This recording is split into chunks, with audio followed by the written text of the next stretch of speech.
Kisah Abu Nawas pura-pura mati. Baginda Raja pulang ke istana dan langsung memerintahkan para prajuritnya untuk menangkap Abu Nawas.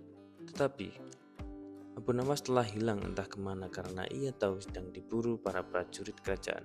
Dan setelah ia tahu para prajurit kerajaan sudah meninggalkan rumahnya, Abu Nawas baru berani pulang ke rumah. "Suamiku, para prajurit kerajaan tadi mencarimu," kata istrinya. "Ya istriku, ini urusan gawat. Aku baru saja menjual Sultan Harun al-Rasyid menjadi budak," kata Abu Nawas. "Apa?" seru istrinya kaget. "Raja ku jadikan budak," ulang Abu Nawas. "Kenapa kau lakukan itu, suamiku?" tanya istrinya. "Supaya dia tahu di negerinya ada praktek jual beli budak, dan jadi budak itu sangat sengsara," lanjut Abu Nawas menjelaskan. "Sebenarnya maksudmu baik, tapi Baginda pasti marah. Buktinya para prajurit diperintahkan untuk menangkapmu," kata sang istri. "Menurutmu apa yang akan dilakukan oleh Sultan Harun al-Rasyid itu kepadaku?" tanya Abu Nawas kepada sang istri. "Pasti kau akan dihukum berat," kata istrinya sedih.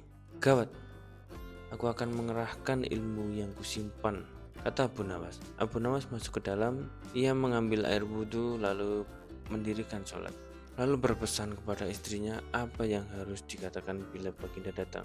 Tidak beberapa lama kemudian, tetangga Abu Nawas geger karena istri Abu Nawas menjerit-jerit. "Ada apa? Ada apa?" tanya tetangga Abu Nawas sambil tergopoh-gopoh. Suamiku mati," seru istri Abu Nawas. "Hah? Abu Nawas mati?" kata para tetangga hampir bersamaan. "Iya," kata istri Abu Nawas. Kini kabar kematian Abu Nawas tersebar ke seluruh pelosok negeri. Baginda terkejut. Kemarahan dan kegeraman beliau agak susut mengingat Abu Nawas adalah orang yang paling pintar, menyenangkan, dan menghibur Baginda Raja. Baginda Raja beserta beberapa pengawal beserta seorang tabib istana juga segera menuju rumah Abu Nawas. Tabib segera memeriksa Abu Nawas. Sesaat kemudian ia memberi laporan kepada Baginda bahwa Abu Nawas memang telah mati. Setelah melihat sendiri tubuh Abu Nawas terbujur kaku tak berdaya, Baginda Raja merasa terharu dan meneteskan air mata. Beliau bertanya kepada istri Abu Nawas, "Adakah pesan terakhir Abu Nawas untukku?" tanya Baginda. "Ada Paduka yang mulia," kata istri Abu Nawas sambil menangis. "Katakanlah," kata Baginda Raja.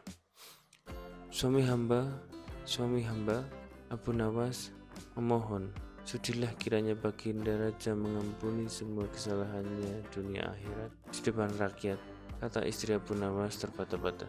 "Baiklah, kalau itu permintaan Abu Nawas," kata Baginda Raja menyanggupi.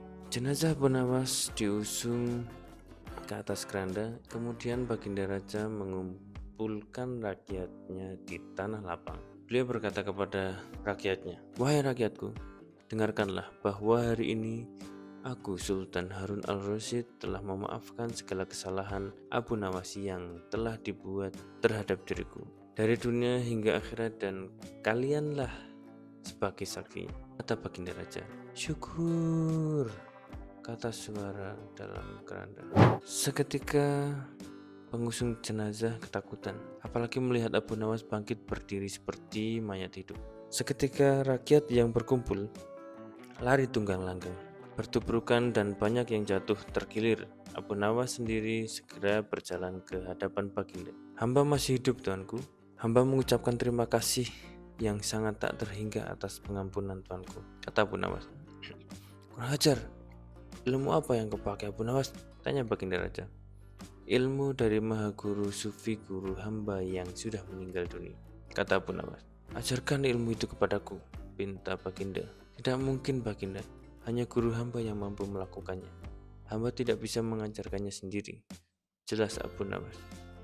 "Dasar pelit," Baginda menggerutu kecewa. "Terima kasih."